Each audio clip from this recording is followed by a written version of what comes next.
നമസ്കാരം. ഇന്നത്തെ ട്രേഡിംഗ് സെഷനിലും മാർക്കറ്റിന്റെ ഗതി നിർണ്ണയിക്കുന്ന ഏറ്റവും പ്രധാന ഘടകം ഇന്ത്യ US ട്രേഡ് ഡീലിനെ കുറിച്ചുള്ള അപ്ഡേറ്റുകൾ തന്നെയായിരിക്കും. കഴിഞ്ഞ ദിവസം മാർക്കറ്റ് വളരെ വോളറ്റൈലായിട്ട് കൂടിയും ഇന്ത്യ US ട്രേഡ് ഡീലിനെ കുറിച്ചുള്ള ഒപ്റ്റിമിസം മൂലം ബോട്ടം ലെവലിൽ നിന്നും റിക്കവറി വരികയും ഇൻഡെക്സ് 25,750 മുകളിൽ 25,790 ക്ലോസിംഗ് നൽകുകയും ചെയ്തു. ഇന്ത്യ US ട്രേഡ് ഡീലിനെ കുറിച്ചുള്ള ഓരോ പ്രോഗ്രസ് റിപ്പോർട്ടും മാർക്കറ്റിനെ ഹയർ സൈഡിലേക്ക് നീങ്ങാൻ പ്രേരിപ്പിച്ചേക്കും. ഗ്ലോബൽ മാർക്കറ്റിൻ്റെ സിറ്റുവേഷൻ നോക്കുകയാണെങ്കിലും ഡീസൻ്റാണ്. ഏഷ്യൻ മാർക്കറ്റുകളിലൊക്കെ ഒരു പോസിറ്റീവ് മൊമെൻറ്റം കാണുന്നുമുണ്ട്. ഇനി ഇന്നത്തെ ട്രേഡിംഗ് സെഷനിൽ ശ്രദ്ധിക്കേണ്ട പ്രധാന ലെവലുകൾ 25,900 മാർക്കറ്റിൻ്റെ പ്രധാന റെസിസ്റ്റൻസായി പ്രവർത്തിച്ചേക്കും. 25,650 പ്രധാന സപ്പോർട്ടായി പ്രവർത്തിച്ചേക്കും. ഇന്ന് സ്റ്റോക്ക് സ്പെസിഫിക് ആക്ഷൻ വരാൻ സാധ്യതയുള്ള ചില പ്രധാനപ്പെട്ട സ്റ്റോക്കുകളിലേക്ക് കടക്കാം. IT മേജർ കമ്പനികളായ TCSൻ്റെയും HCL ടെക്കിൻ്റെയും ക്വാർട്ടർലി റിസൾട്ട് വന്നതുകൊണ്ട് ഈ രണ്ട് സ്റ്റോക്കുകളും ഇന്ന് മാർക്കറ്റിൻ്റെ ശ്രദ്ധ ആകർഷിക്കാൻ സാധ്യതയുണ്ട്. TCSൻ്റെ ക്വാർട്ടർലി റിസൾട്ട് ഏറെക്കുറെ ഫ്ലാറ്റ് ആണെങ്കിൽ HCL ടെക്കിൻ്റെ ക്വാർട്ടർലി റിസൾട്ട് മാർക്കറ്റ് എസ്റ്റിമേഷനെ ബീറ്റ് ചെയ്യുന്ന രീതിയിലുള്ളതായിരുന്നു. TCSൻ്റെ ക്വാർട്ടർലി റിസൾട്ടിൽ കമ്പനിയുടെ റവന്യൂ 1.95% ഉയർന്ന് 67,087 കോടിയായി ഉയർന്നിട്ടുണ്ട്. 66,892 കോടിയുടെ റവന്യൂ ആണ് മാർക്കറ്റ് പ്രതീക്ഷിച്ചത്. എബിറ്റയും 1.95% ഉയർന്ന് 16,889 കോടിയായി മാറി 16,658 കോടിയുടെ എബിറ്റ മാർക്കറ്റ് പ്രതീക്ഷിച്ചു. എബിറ്റ മാർജിൻ ഏറെക്കുറെ ഫ്ലാറ്റായി തുടരുന്നു. കൂടാതെ new labour code, legal claim തുടങ്ങിയവയ്ക്ക് വേണ്ടി ഒരു പ്രൊവിഷൻ എമൗണ്ട് നീക്കി വെക്കേണ്ടതുകൊണ്ട് കമ്പനിയുടെ പ്രോഫിറ്റ് 11.74% ഇടിഞ്ഞ് 12,075 കോടിയിൽ നിന്നും 10,657 കോടിയിലേക്ക് എത്തി. ഇവിടെ അട്രീഷൻ റേറ്റ് 13.5% രേഖപ്പെടുത്തിയിട്ടുണ്ട്. ഡീൽ കമ്പനി മികച്ച രീതിയിൽ നേടിയെടുക്കുന്നുണ്ട്. $9.3 ബില്യൺ മുകളിലുള്ള ഡീലാണ് കമ്പനി നേടിയെടുത്തത്. ഇത് ക്വാർട്ടർ 2 താരതമ്യപ്പെടുത്തുമ്പോൾ ഒരൽപ്പം കുറവാണ്.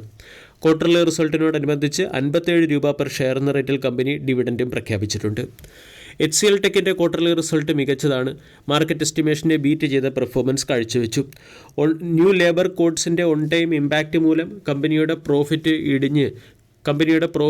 ഇയർ ഓൺ ഇയറിൽ ക്വാർട്ടർ ടു ക്വാർട്ടറിൽ ഇടിഞ്ഞിട്ടുണ്ടെങ്കിലും റവന്യൂ 6% വർദ്ധിച്ച് 31,942 കോടിയിൽ നിന്നും 33,872 കോടിയിലേക്ക് എത്തുകയും എബിറ്റ 15% വർദ്ധിച്ച് 6,285 കോടിയിലേക്ക് എത്തുകയും ചെയ്തു.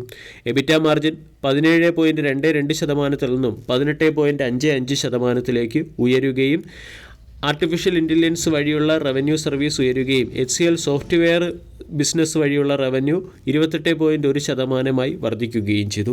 ടോട്ടൽ കോൺട്രാക്റ്റ് വാല്യൂവിലും ഗണ്യമായ വർധനവ് നമുക്ക് കാണാൻ സാധിക്കും. ക്വാർട്ടർ 2 താരതമ്യപ്പെടുത്തുമ്പോൾ ക്വാർട്ടർ 2 $2.6 ബില്യൺ ടോട്ടൽ കോൺട്രാക്റ്റ് ആണ് ലഭിച്ചതെങ്കിൽ ഇപ്പോൾ $3 ബില്യൺ ടോട്ടൽ ഡീലുകൾ കമ്പനിക്ക് ലഭിച്ചിട്ടുണ്ട്. അതുകൊണ്ട് HCL ടെക് എന്ന സ്റ്റോക്ക് ഇന്ന് പെർഫോം ചെയ്യാനുള്ള സാധ്യത കൂടുതലാണ്.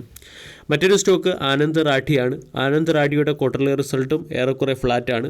നെറ്റ് ഇൻകം 0.4% ഇടിഞ്ഞു.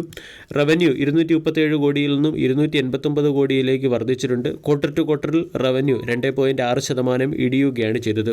പ്രോഫിറ്റ് ആഫ്റ്റർ ടാക്സ് ഏറെക്കുറെ ഫ്ലാറ്റാണ്. ഇയർ ഓൺ ഇയറിൽ 77 കോടിയിൽ നിന്നും 100 കോടിയിലേക്ക് പ്രോഫിറ്റ് ആഫ്റ്റർ ടാക്സ് ഉയർന്നു. മ്യൂച്വൽ ഫണ്ട് ഡിസ്ട്രിബ്യൂഷൻ വഴിയുള്ള റവന്യൂ ഇയർ ഓൺ ഇയറിൽ 21% വർദ്ധിച്ചു. നെറ്റ് ഇൻഫ്ലോ ഇയർ ഓൺ ഇയറിൽ 10% വർദ്ധിച്ചിട്ടുണ്ട്. ഇനി മറ്റ് ചില പ്രധാനപ്പെട്ട സ്റ്റോക്കുകളിലേക്ക് കടക്കാം. ഒന്നാമത്തേത് KP എനർജി എന്ന സ്റ്റോക്കിനെ ഫോക്കസ് ചെയ്യാവുന്നതാണ്. KP എനർജി എന്ന കമ്പനിക്ക് 4,000 കോടി രൂപയുടെ റിന്യൂവബിൾ എനർജി പ്രോജക്റ്റ് ഡെവലപ്പ് ചെയ്യുന്നതിന് വേണ്ടി ഗുജറാത്ത് ഗവൺമെൻറ്റിൽ നിന്നും ഒരു ഓർഡർ ലഭിച്ചിട്ടുണ്ട്. അതുകൊണ്ട് സ്റ്റോക്ക് മാർക്കറ്റിൻ്റെ ശ്രദ്ധ ആകർഷിച്ചേക്കും.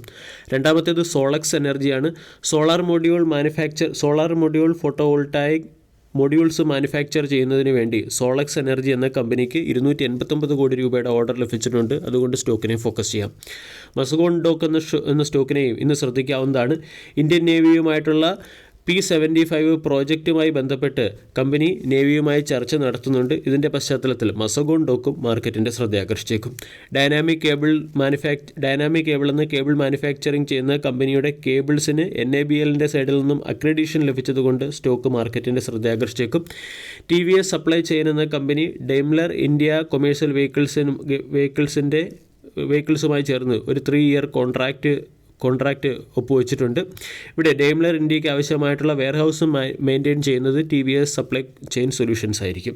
അതുപോലെ തന്നെ സായി സിൽക്സ് പുതിയൊരു സ്റ്റോർ ഓപ്പൺ ചെയ്തതിൻ്റെ പശ്ചാത്തലത്തിൽ സായി സിൽക്സ് എന്ന സ്റ്റോക്കും മാർക്കറ്റിൻ്റെ ശ്രദ്ധയാകർഷിക്കാൻ സാധ്യതയുണ്ട്.